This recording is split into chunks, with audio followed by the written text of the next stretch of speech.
What is up, winning team? Hello, welcome. And today we're going to be talking about SPAC Nation, from gangsters to pastors, right? The UK hoodlums church. That's what we're going to be talking about. Yes, you guys, because I got to tell you guys about this because I don't think you guys would have heard about this. A lot of you, they don't really get big news unless there's something really extreme going on.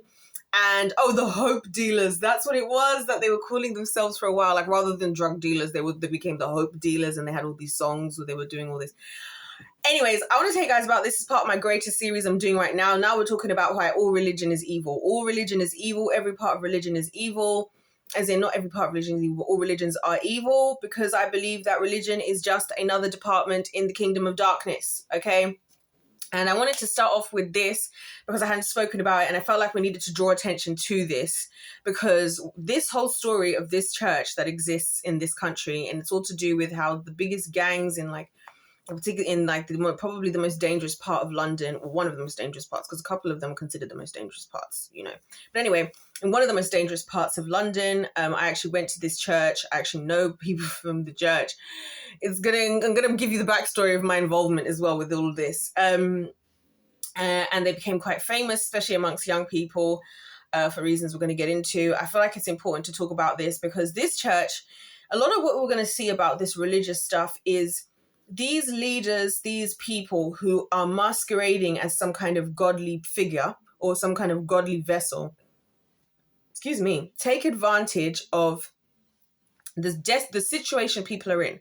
I've said this before. The devil is like the king of desperation. Like, he loves to find people that are desperate, because when you're desperate, it's easier to get you to do stuff because you're in a state of desperation. And that's why a lot of times it's hard being a true believer of God, because God will require you to wait, right? Sometimes, and he's got a good reason for it, right? So what the devil loves to do, and I've said this before, that the devil loves to give you an offer just before God is about to give you one, so that he can kind of swoop in and take you down the wrong road. So this church, I feel, always felt bittersweet about it, because on the one hand, it's solving a problem while also creating another. So let me tell you guys a little bit about SPAC Nation. So SPAC Nation is a church in the UK. This is going to be a long one, guys, because I want to try and include everything in one video. I'm going to come into what SPAC actually stands for in a little bit, right? But I'm going to give you a backstory about the church itself, how the church structure works. Then I'll tell you about how my involvement, and then I'll tell you about the problem and the scandal, right? So the church itself, it's a church that is made up of like 20%, 30% like doctors, lawyers, people that are quite wealthy, right? And then 70% of it is people that come from very poor backgrounds, particularly in what you would class as the hood in London, particularly south of London.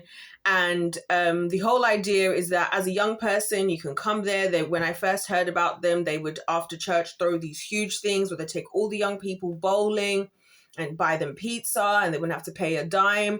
You come into the church. Well, the reason why they actually got quite popular in the beginning and why it was a big deal is because the pastor, who's called Pastor Toby, he's a Nigerian dude.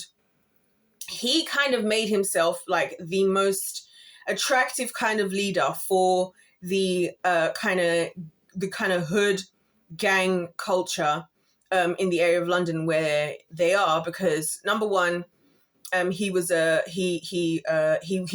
bringing the gangs together, right? So this is what made them big. He would bring the like opposition of gangs together. It'd be like bringing the Bloods and the Crips together, right? And getting them to just worship the Lord together, basically. That's how I can explain it.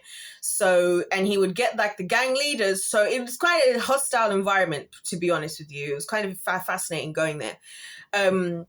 Because you got rival gangs that normally, if they would see each other on road, they'll be stabbing each other up. There'll be beef, there'll be fights, there'll be whatever, or shooting. Because obviously there's still guns in the UK. Like, can I just say, like, I've known people that have had guns in the UK, like illegally. Can I just say, listen, I can't, allegedly. Like, so I just feel like this is why I'm so in favor of the right to bear arms. Because if the police can have it and the freaking gangsters can, two individual sides I don't necessarily trust, but do trust in some instances. I know of a guy who was held at gunpoint by police at age 13 just because he had bought a BB gun out on holiday that he didn't know was illegal. They saw him with said gun and he's being held at gunpoint in the United Kingdoms by the police. Crazy stuff. Also, I'm like, if I'm ever going to have kids, I have to have some kind of weapon I can carry on myself because I'm a woman. So unless I'm walking around with an entourage 24/7. But anyways, yeah. So these gang members would come into the church, basically. They'd be against each other. Then the leaders would kind of be like, all right, cool, we're not going to beef. Then everybody would be putting out, and like literally in the church, it's insane, right? They'll put out all their knives, their guns and everything. And there's these big, long machetes, these scary looking knives. Like it's just insane. And and the police would even be there, but there was kind of like a deal that like, if these guys actually give up their weapons here freely and they actually decide that they're turning to church, they were not going to be prosecuted. That's something I actually did like, because I feel like so much of these young people, this is why it's kind of a sad tale and why I'm so passionate about this whole topic. I felt so bad for them because a lot of these young guys, right, and it's something that you see across the board, especially with the hood culture and gangs, people are like, why do people carry knives? Why do people carry guns? It's like, because they're lacking in community, they're lacking in strong male hierarchy that they can train in. It's the same reason so many men in this country are turning to Islam. So that's why they get into these things, because they finally have a community. They kind of finally have a brotherhood. They have people that would fight for them, that would die for them. They've never had that before. They don't have that at home, right? So I was grateful that somebody like was doing something to like actually provide an actual solution, not just because it's always like, how do we reduce knife crime? And I'm like, you reduce it by increasing the quality of home life that people are having. That's how you reduce it. Like, it's the same thing I think about guns in the United States. It's like, you don't reduce it by removing the guns, you flipping dumb idiots, right? You reduce it by stopping the reasons why people want to use them for bad things. That's what you do. Because what are you going to do? What are they going to do here? They're going to ban knives. They're going to ban knives everywhere. Is that what you're going to do? Like, what exactly? Like, it's stupid. But anyway, so I was really happy about that. That's one of the first things that I liked, because I was like, you know what? You're doing something that the modern church couldn't do. I can't see a lot of pastors in the world. This is why I wanted to bring these guys up. I can't see a lot of pastors having the bollocks to actually let this kind of operation go down in their vicinity. I mean, look at Joel Osteen can even open his doors in 20 whatever it was when there was a hurricane or earthquake, whatever. Right? I can't see a lot of pastors having the bollocks to stand there when there's actual gangs and gang members coming up against each other who could literally, this could become a bloodbath, right? With actual weapons on them that we can see and whatnot, and actually just say, hey, let's just put these things aside for Jesus and let's worship together. And it worked. That's what I'm saying. They turned away. They were like, they became these hope dealers rather than drug dealers. We now have hope dealers. They started, to get into a system where he would kind of so-called mentor them. But there's a big issue. And then also they were attracted by the lifestyle, right? And this is where the problem started to become, as always does with the religion, with the leaders. And it's two things. It's number one, being susceptible to the temptation true of the devil, money, power, and fame. So what happened is a lot of them were attracted to this Pastor Toby character because he would drive in his expensive Bentley with his number plate, his personalized number plate. He's wearing flashy clothing. He's wearing a Rollie. He's showing off, right? So these guys who are used to getting money from doing things illegal, it's kind of tempting, like, oh, we could actually live this lifestyle, doing it legally, potentially, and through the Lord. This sounds like the best thing ever, right? And I would just like to point out again as well, this is why people say, I'm going to just say it for what it is, because this is what I do. People try to wonder why people choose these lifestyles, or why even women, young girls, go for these guys. Hello, they're seeing in these drug dealers what they're not seeing at home. These guys have money. These guys have money to do things. Yeah, they're at home watching their parents, counting pennies, whatever, or maybe they're in a single parent household. And they're meeting a guy that's taking them to the most expensive restaurant in his fancy car and buying you whatever you want and offering to take you off on holiday and all this, that, and the other. This is why they're seeing a lifestyle that they're not used to. So it is attractive. Like, I think to ignore that fact is actually unwise, in my opinion. So I just want to point that out. So anyways, these guys are seeing this guy and he's like looking flashy. And like I said, it's so weird because these doctors, lawyers, whatever's at the front who would fund everything pretty much, they're putting a lot of money in. And I guess their incentive is they want to be close with God. They want to feel like they're doing something good. So by them coming, and it's really weird to see in the actual service itself because you'll have them all sitting like in the front. And then the rest of the back of the church just looks insane. And it's just weird. So that's where the problem is, the money, power, and fame. So they were kind of attracted by the wrong things. And then the leader. So we'll see with a lot of these, the leaders and their own of these different religious areas. In this case, we're just talking specifically about SPAC Nation. They're very different to a lot of other Christian types. I would say they're in their own entire lane. I couldn't put them in a denomination, to be entirely honest, even, which you'll see why I say that in a minute. But yeah, you'll see with all these different sectors, all these different religions, we're going to look at all the Scientology, the Quran, the Hinduism, the Mormonism, all of it, Buddhism. You'll see that even the Roman Catholics, the Judaism, all of it, right? You'll see that there's always like a leader, and the downfall and the evil that exists within that religion or that religious sect, whatever, is always very clearly seen within the leaders themselves, to be honest with you. So let's talk about Pastor Toby for a second. So Pastor Toby is, like I said, he's now a 40-year-old man from Nigeria, right? And I don't know how he got here. What I can tell you is he is here illegally, and he has been for a long time, okay? So a lot of what he's been doing with this church and a lot of what he's been doing with these young people is taking advantage of the fact that obviously he's leveraged, he's hustled. He's like they're two sides of the same coin, him and these like ex-gang members in the church. They're two sides of the same coin. He's hustled his way. I must shout out this guy on YouTube. If you want to see like a lot of the information with the receipts about this guy that I'm talking about, you should check out this guy on YouTube. He's called Bouncer. He's part of this group they call Play Dirty. It was a bunch of guys in this country, bunch of rappers. They all were like, so they would have like their name and then they would play dirty. It was like a what do you call it? Like a group. They were like a group. Anyways, he's from South London as well. He ends up going to prison for however long, and now he's turned his life around and unfortunately turned to Islam. Shock. And anyway, but he's doing really, really good content on this. He's the one who's exposing everything because he's in the know. He knows people. And also because he's an ex-gang member and he was a gang leader. That's why he's actually banned from the entire borough of one of the London boroughs. He's entirely banned from there. He's not allowed to go there. He doesn't live in England anymore. I think he moved to Dubai. But anyway, he went away basically for a while, and so he's very much in the know.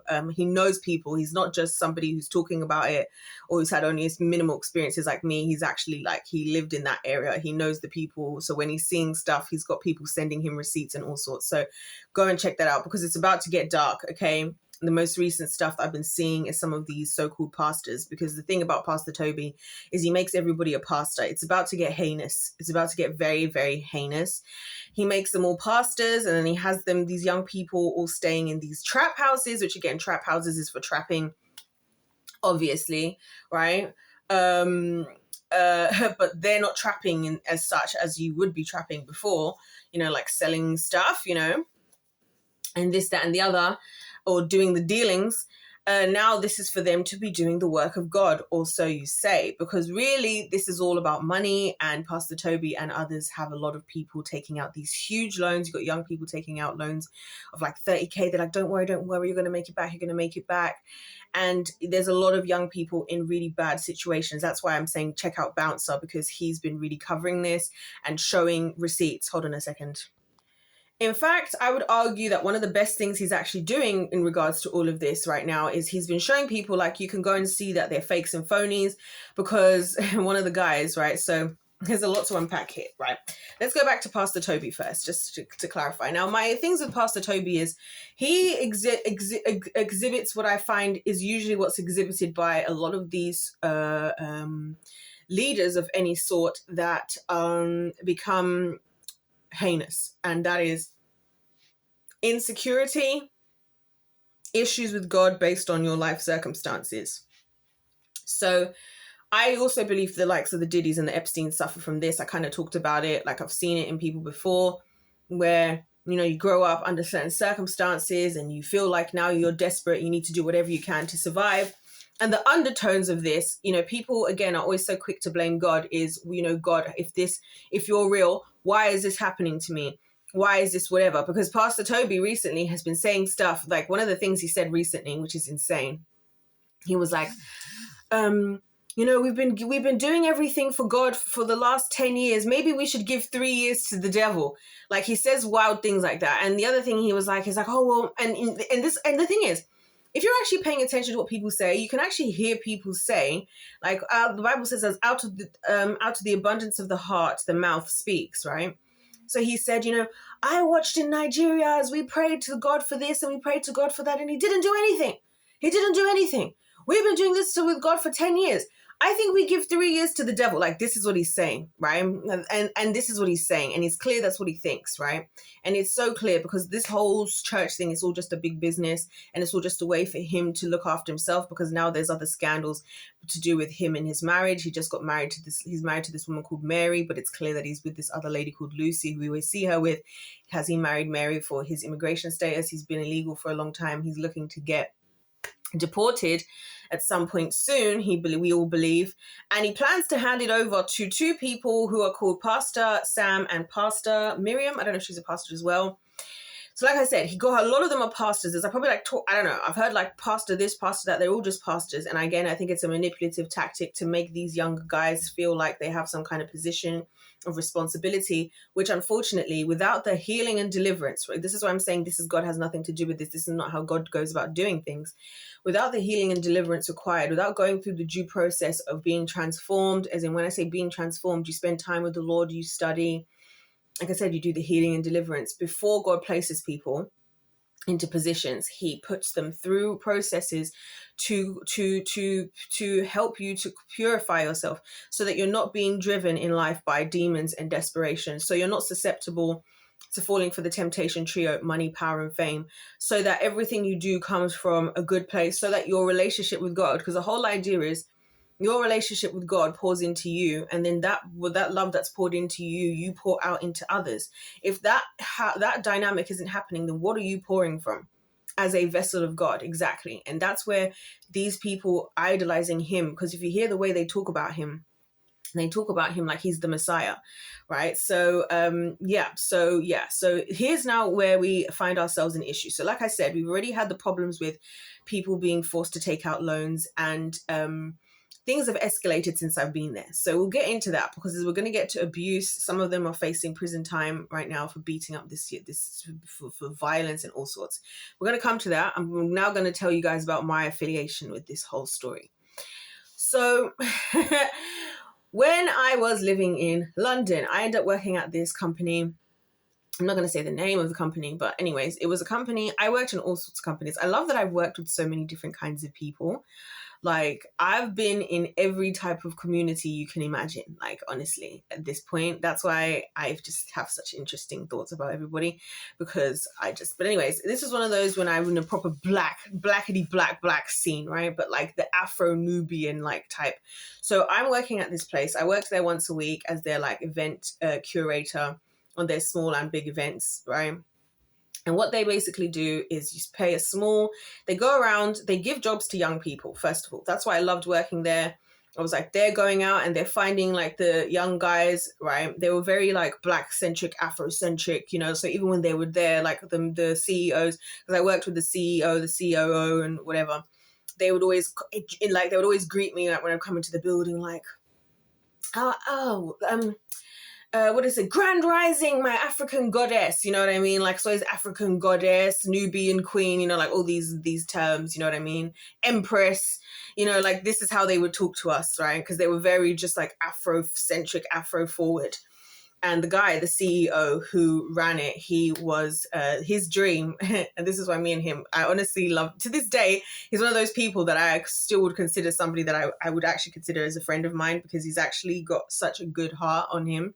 But some of his ideals are a bit wild. But yeah, his idea was to create like a village that he was going to create, and that this is what he was working towards. He wants to have like a village where we all work together. They have orphanages in Nigeria as well, and somewhere else, 2 countries in Africa, they have orphanages that was being funded through this. So it was actually really good work. They were giving work to the young people. If you're a member of the company, you pay a membership, and that membership goes to paying for all these things, like the orphanages, helping to get these jobs for the younger people, but also you get access every week. They would have weekly classes, and it would be lots of different things from like yoga, meditation, tai chi, boxing, dance, because I taught one of some of their classes as well. I did live. In fact, that was the most popular live that they had at the time when I taught my dance class, and all of this. And in the week it would change. They would invite all these different people to do different things. It was all fitness, health related. And yeah, so I was one who was organizing those. Basically, I would organize those, and then I would organize the bigger events. So that they did a business banquet, they did a short film and all this. So I would organize a lot of those. I would organize those things. Basically, that's what I was doing. It was actually really cushy. I used to go there on a Tuesday. I would stay the hours I wanted to stay. I just hustled in it. Like, I am a hustler. What can I say? So, so I agreed my day rate that I wanted to have. I said, look, I'll come here every Tuesday. I'll be here in person, but I'll arrive and I'll leave when I want to. And whatever. And yeah, so it was a nice little thing. And the place where it is, the location, this old Jamaican guy who'd been living there, he hates Jesus, by the way. He hates Jesus. And I think he's one of those who was old enough to have grown up when, I do believe that part of this whole colonization thing, which is why I think we have to come back to the UK. I do think part of that, part of the abuse, again, us humans taking things that are for good and abusing them. Obviously, I can acknowledge that a lot of people, and some white people, did abuse religion in a way to continue what they were trying to do. Some did. So a lot of people hate Jesus because they associate him with, the white people trying to oppress us. This guy would not even want to hear the name Jesus in his building. In his building, he had a shrine to Mami Water, which is actually one of these, like, I wouldn't say African, but kind of like African gods, like of the water, right? Like a water spirit, right? It was very creepy. I remember me and this other girl, she's also a PK, she's pastor's kid. I don't know how we both found ourselves there, but I remember the first day we were in the office together, we were like, should we pray? I think we need to pray over the atmosphere because we both felt just in the building. Anyway, and he had a whole library in this place of just all books written by Black people. There was like the African Bible, like every type of book. Like, imagine a library as it is, but imagine every single one of those books in that library is written by a Black person, like African or Caribbean or whatever. That's what this place was. So it was very forward. All the artwork was African or Black or whatever artists. And like, I'm trying to give you guys the vibe of the place. So, and the guy, again, the CEO, the CEO was just using this building, but it was kind of like a collaborative thing and then whatever. So he is the one who kind of got me where we started to talk about this SPAC Nation church, because he's not a believer anymore. He used to go to church, but he has his issues, as does everybody, and a few of the other people there. And we used to just talk about a bunch of things, because he also wants to have multiple wives, because he was like, he wants to have multiple wives so he can have loads of kids, and each wife can be, one wife's going to be responsible to do the education, one's going to be responsible for cooking, one's going to be responsible for... And honestly, I would really love to see how this works out. Like, genuinely speaking, we used to go back and forth about this whole polygamy thing, because that's his vision for his thing, and he's just a character. Anyway, and he would always say to me, he's like, you're such a good Christian. Like, you're the only Christian. He always say to me, like, you're like a good Christian. Like, and I was like, listen, I'm not a good person. Don't call me good. I might be good to you, but Anyway, so one day he's like, have you heard about this church? What do you think? Because obviously I was like the go-to. I always end up being the go-to Christian to ask questions in these scenarios. He's like, should we go to SPAC Nation? I was like, well, we should go. So we decided to go on an investigation. Okay. So we decided to go on an investigation. And we grouped together, and I'm just giving you guys the backstory of these stories of my experiences with all these different religious folks. So you can see that, because a lot of times when people come up against me, I'm like, you have like a very small experience, probably just your one local church or like 2 churches that you grew up in, that your family's come from. I've been to so many different religious spaces with so many people with so many different belief systems. So when I'm saying my opinions, the reason why they're different is because I'm not just looking at it from one lens, if you know what I mean. Because even at the same place, one of the ladies who used to work there, she was a Rastafarian lady. She didn't work there, but she used to come there and we used to work with her. She considered herself a white witch.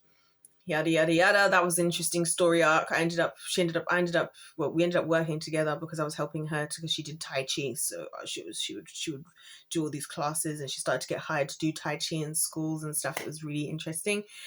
Yeah, there was just a lot of characters, and then there was the others place. Oh my gosh, I just got to see so much stuff. And then meanwhile, another time I'll be going to the Methodist church the same week. I'll be going to the Methodist church in a different part of London, in the whitest of whitest churches, with like the older folks, right, at the original Methodist church of John Wesley, who founded all of Methodism, right?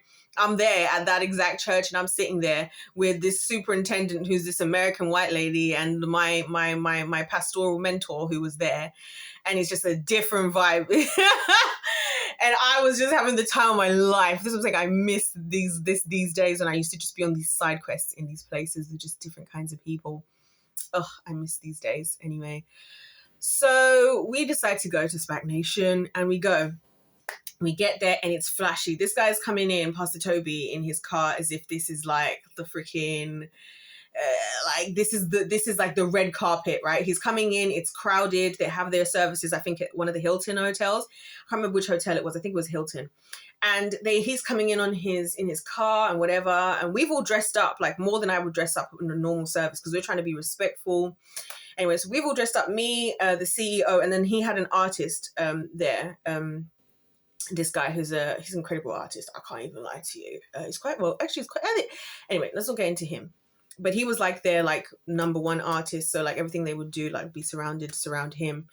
And actually, if it wasn't for them, I would have never started my own dance company, because the whole reason I did is because they were like, hey, we need dancers for this. And I was like, okay, I'm going to try and find some dancers. And then I brought the dancers together in the studio, and I was like, whoa, the chemistry is amazing. And I was like, maybe we should just like make this a thing. And then that's how it all started. This is all after I'd already done competitions in other teams and whatever, and other groups and whatever. But anyway, so we get there. Pastor Toby comes in. You can see it's him because obviously his number plate. He comes in. And we're just there. We're like towards the back, like maybe like 3/4 of the way down from the front. Like, and it was, like I said, it was just weird because like in the front, you can see like, so there's like the stage, and then at the front couple of rows is like people dressed really smart. This is all the doctors, the lawyers, the real estate agents, the whatevers, the people with money. Then it's all like the younger people. And as you go further back, it gets crazier and crazier, like the kinds of people that are in there. And I'm just like, okay, you know what I mean? And then there's like a couple of police officers, like it's so weird. I think there was a couple of police officers, if I'm not mistaken. Yeah, and so then I can't remember in detail what the service is about, right? But I will tell you, I remember what his message was. And this is another thing that is key about a lot of these leaders. That's why I want to bring this up. They can tell you something that's of value, but just because it's of value doesn't mean that it came from God, number one. But number two, sometimes it can, because God will use what he has to. God in the Bible used a donkey to talk to somebody. God will use who's there. God knows that, like in a lot of situations. What is my neighbor doing in the other neighbor's house? Excuse me? Oh wait, no, that's their house. I was about to say, I better not be getting left out of the shenanigans, because we all know I love a shenanigan. No, it's not. It's just in his house. I'm so gutted. My next door neighbors, they're new, they're lovely. When I was in Poland, they had a house party, and they'd invited us, and I was like, oh, why? But anyway. So anyway, and then I ended up walking to the shop with my neighbor like the other day, because he was coming out to go to the shop and I was coming out to go to the shop. And then he was like, should we just walk together? So we walked there and walked back, and we caught up. Now I know all about him and his wife and his daughter, and it was actually lovely. Anyway, so yeah, so his message. So God can use anybody. Like if you're in a congregation, think about it like this. The way God is just having to work with whatever he has with us. He's like, I just got to work with it. So if there's a bunch of people who are earnest and honest and pure who want to hear from him, he may give his message, a message to a leader for the sake of those people. That's why I say it's so dangerous to put a leader in God's position, because a lot of people, I've seen it now, like when their leaders found to do something sketchy, they're like, but I grew up watching that person and they had so many good messages. I'm like, I'm sure they did. That doesn't mean they're not human, and that doesn't mean that they're in good standing with God. It means that God could have still used them because he cared about you. That's the point. He cared about you enough to still use them. And it's that person's responsibility to make sure they're cool with God. That's why I say to you guys, listen, I could be on here and tell you guys the most incredible information about God. I could give you the most powerful message, right? That doesn't mean I'm in good standing with God. And that's why the Bible says to work out your own salvation with fear and trembling, because you could be used. God could use you, but you could still not be good with him. And that's the point. That's why it's a personal thing between our relationship with God. So I just want to clarify that, because a lot of people be like defending, like, oh, there's no way that this man of God or woman of God could be guilty of this, because I heard so many good messages. Like, of course you heard so many good messages, because God knew you were there. God knew you were sincere. He wanted to reach you. And that's the dangerous thing for these leaders. A lot of these leaders we're going to see, it's like, listen, just because God used you doesn't mean that you're not going to be held accountable. And it doesn't mean that you've secured your place in eternity. Or maybe you've secured it in the side that you don't want to be in. Nevertheless, his message was about, he was basically explaining something like to the effect of what I just said actually in this video. He was explaining that in the world, we have to understand that our world is different. Like, basically how the world in reality is as it is. None of us really are aware of true reality, because the only reality that we're aware of is our own personal physical reality. And therefore we have to always be aware that what we're seeing and how we're perceiving everything around us is only it's only from our personal perspective, and that doesn't mean that is actually what is happening around us, if that kind of makes sense. I know it's a bit claggy, and a lot of times with these leaders, when they have messages, again, they can have something where there's kind of a point, but it's kind of not really taking you anywhere, because that didn't really give us any benefit. I use that to say, I would go off of that to say, in my personal opinion, that's why we need to trust God, because we're only ever able to see things from the lens in which we see it from. That's what I was saying to you guys about being from so many different types of churches. A lot of people be like, Christians like this, Christians like this, Christian. Everybody has a thought of what Christian is. And it happens to me all the time. Like, people hear I'm a Christian and then they have things that they assume. And I'm like, that's because of your perception of Christians in your personal experience. But actually, there are so many, like I was saying about being in so many different kinds of churches. From when the church that I used to go to in London, there was one African church I used to go to, and it was a lovely church, but my goodness, they would always start late, like an hour and a half late, and then they would go on for an extra 2 hours. And then they had the audacity to say to us one time when we went, they had the audacity to be like, oh, we haven't seen you. And I was like, yeah, because so I did clap, but I think we did clap back that time to be like, yeah, because we tried to come on time. We're trying to actually be here. You start an hour late and then the message goes on forever. It's like, what's happening here? Because I went there once and we'd got there thinking, oh, okay, we're on time. But actually, we caught the end of the service. We were confused. It's because the first service had still run over so much that now the first service was running into oh gosh, I've been to churches like that, but then I've also been to like, the most Church of England church where it's really cold. Really, really, really cold. I just like to mention, they're always really cold. Anyway, in these like churches with the stained glass, and then the priest who comes over in the name of the Father and of the Son and of the Holy Spirit. Amen. Today, congregation, we are reading from John 3. I'm sick of hearing John 3:16, especially because nobody lives like John 3:16 anyway. You're not living like love requires effort. You're living like love is entitlement and selfishness in this world. But anyway, so it is actually true what he says. You gain a larger perspective of things, and it should be the proof that we need God. But he didn't take that message there, obviously, because that's not what he's here to do, right? And obviously all the other pastors, the young pastors, they were all like, guys, make sure we listen to Pastor Toby. And this is where we have the problem, right? Because then they end up getting famous for these music they were making. Like I said, they were making trap, all this drill. I wish I could remember one of the songs. There was a song and they got famous for this particular dance move, which I'm not going to do. And they got really, really famous for this, for making this music, because like they've changed the game, and now we're like, whatever. And I was again in favor of that.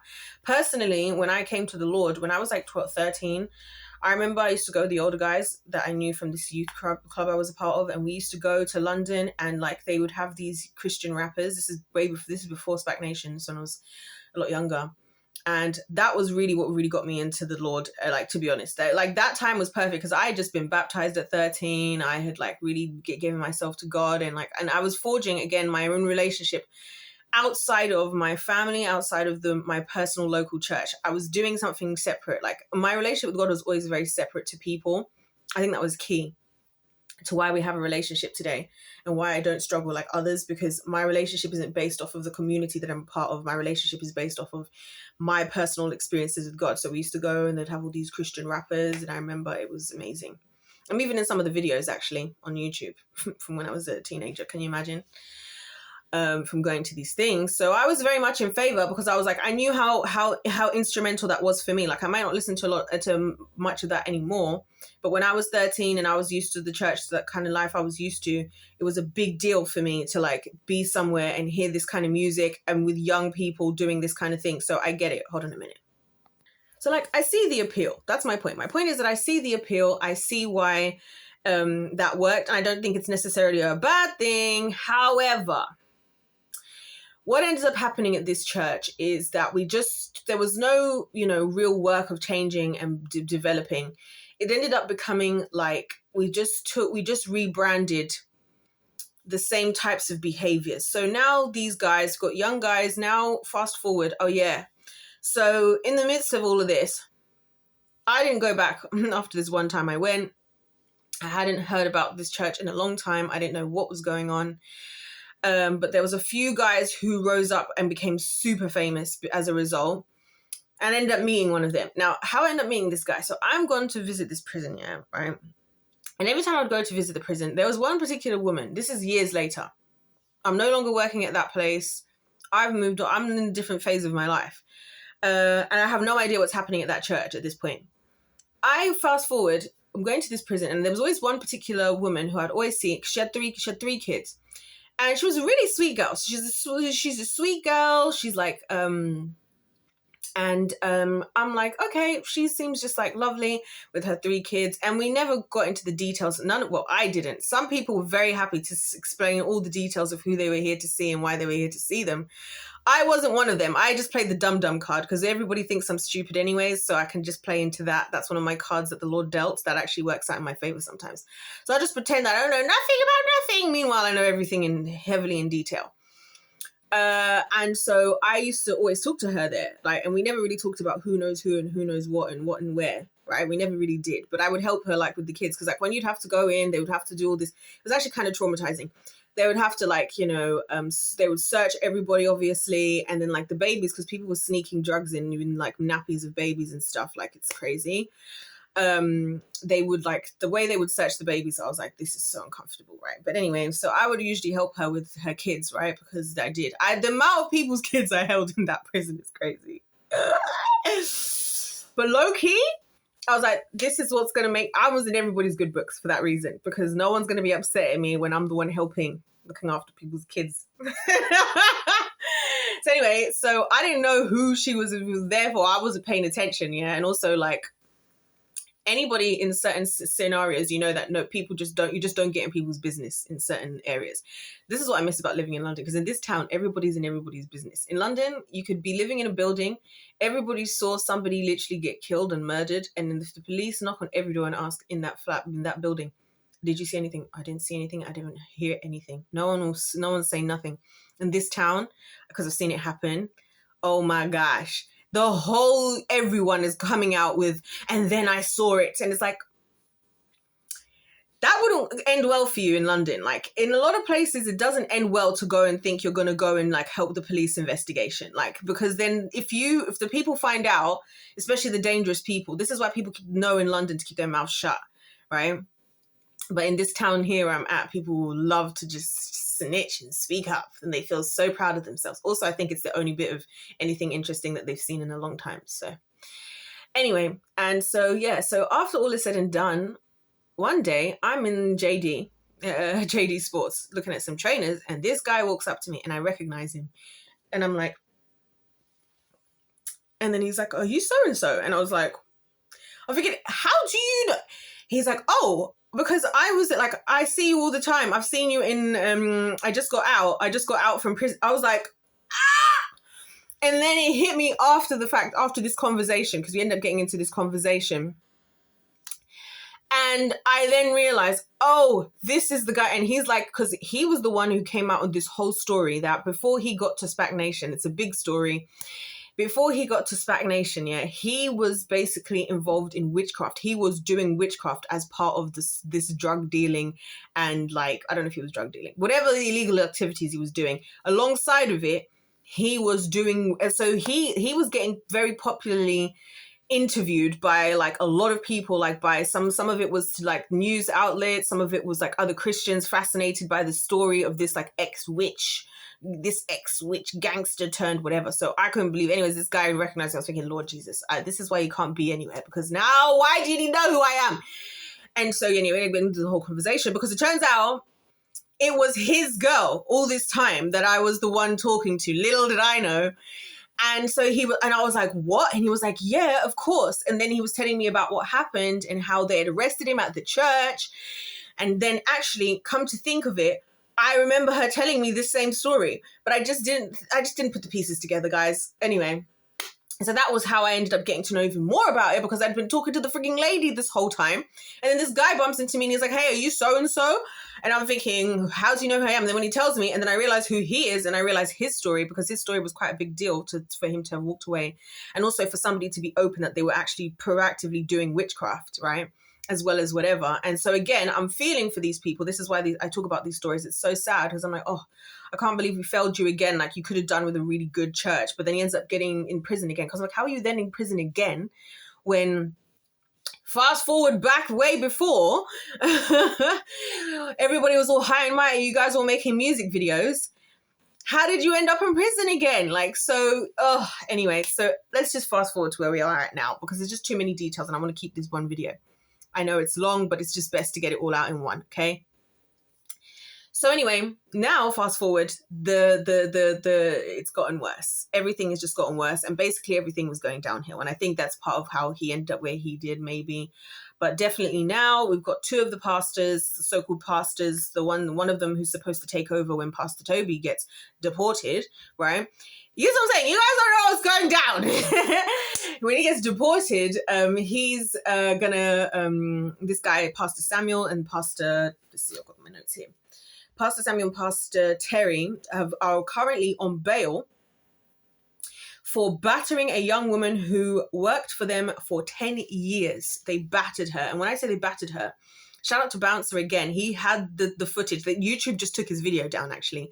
Yesterday, he uploaded the video. I've put his post notifications up. So I was like, I know YouTube. As soon as you start to stick up and speak up against predators and whatever, they come in heavy trying to shut everything down that you're doing. But then if you're the one speaking up on it, YouTube will come for you. YouTube will penalize you, but will let them get away with it. I've heard that story. I've lived through that myself on my own channel, so I know how that goes. Anyways, Bouncer put up the images of this girl.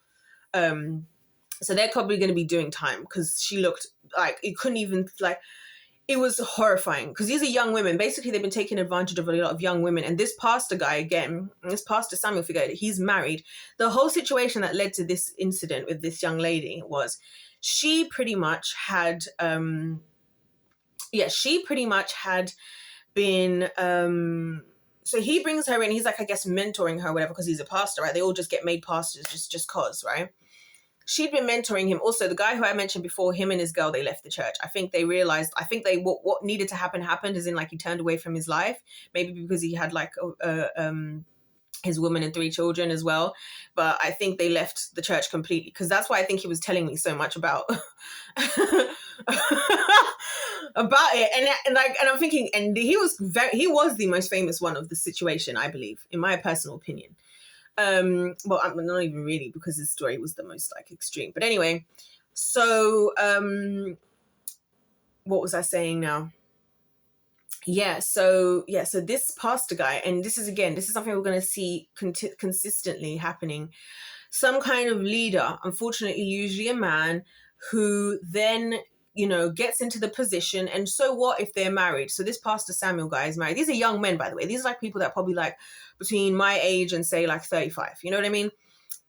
he is married, but he had these young girls, and there's a lot of stuff happening with these young girls, because again, there was like these people, they like pretty much leave their lives and go into being everything about their life being SPAC Nation.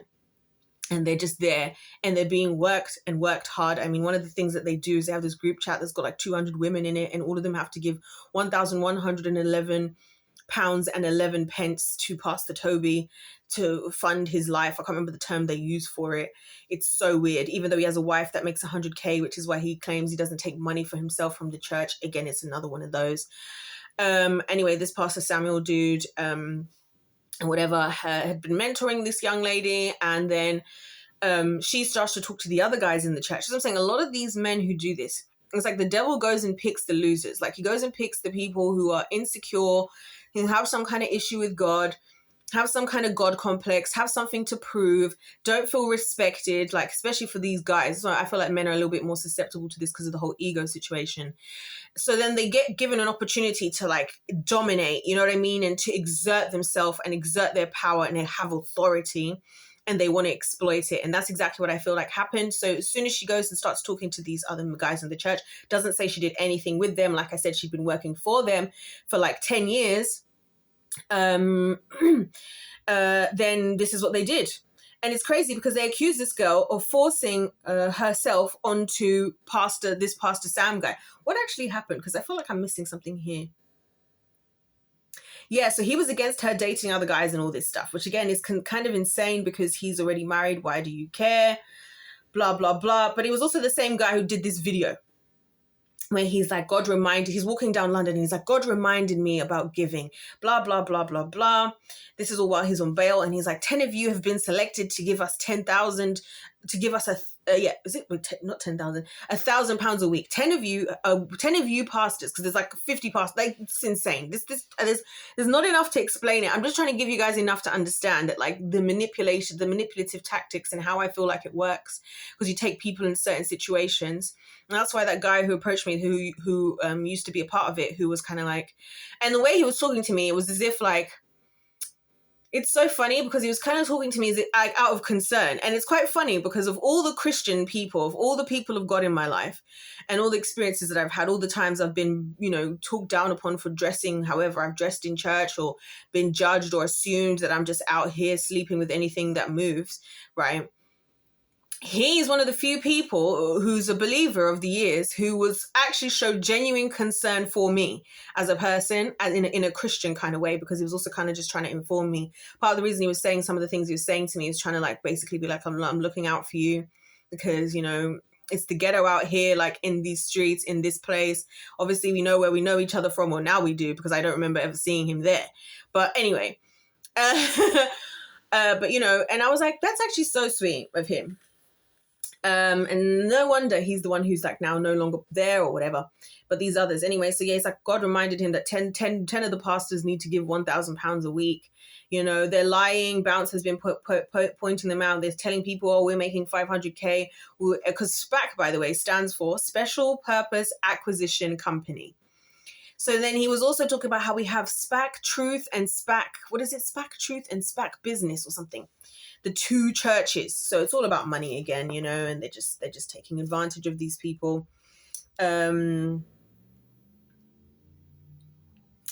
yeah, so basically I've said enough. There's a lot to unpack and there's more that could be said. Oh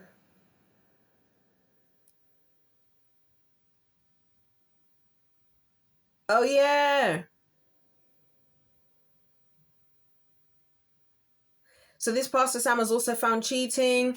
Oh yeah, the final thing that I would like to say about this before we move on to the next topic, right, which I think is going to be Mormonism, is so this Pastor Sam character, yeah, who's currently on bail with Pastor Terry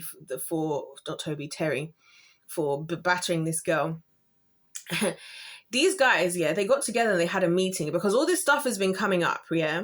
And all this stuff is being exposed. And I truly believe that God is allowing things to be exposed on purpose, because he's like, look, if everything is out there, then everyone, the jury of the sheeple, can decide if they're going to face the truth of who's the imposters and who's the real deal. That's also why I'm putting myself out there, because I want to be assessed as well. Let's all look and see.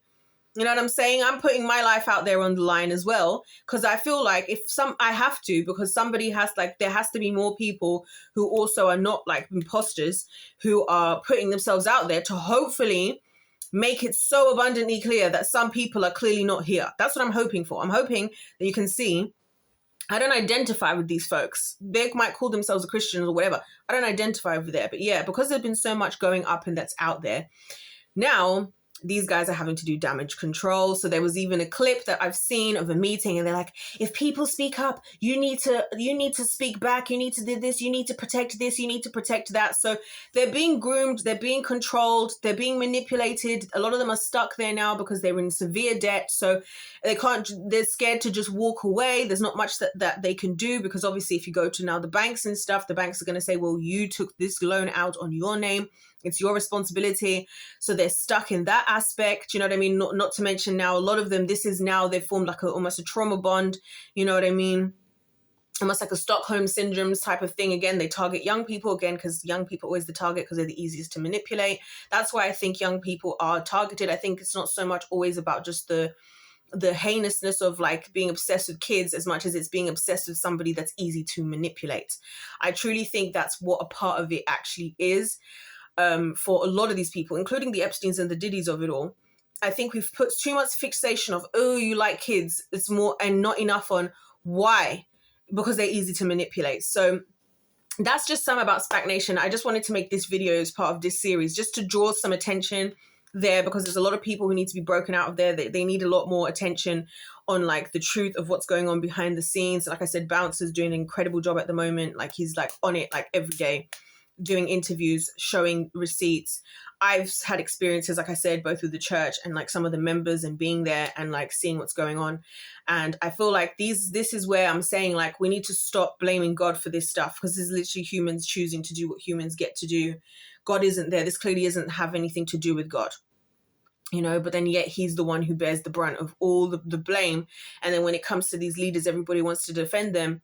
And finally on SPAC Nation, I do think Pastor Toby found himself, he swooped in like the warrior to solve a problem that does exist amongst the young people of that area, that kind of area, and those kind of situations. And unfortunately, because the actual church isn't prepared to do anything, he took advantage, was able to exploit that opportunity for himself and make himself the God. Like I said, it always happens in religion, who then gets to dictate. It's always some human deciding, right? Not a God, not God.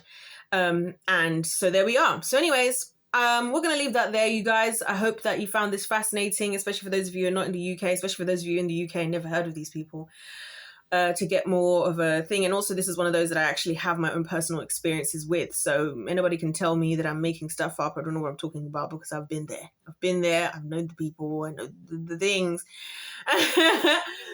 Anyways, you guys, if you're enjoying this series, the next one, I think we're going to go next onto Mormonism, but we're going to go on to another religion next anyways. So stay tuned, buckle up and stay tuned. We're going to continue proving why all religion is evil. That's the section of this big, long series we're on now. Everything's linked in the first link in the description box below.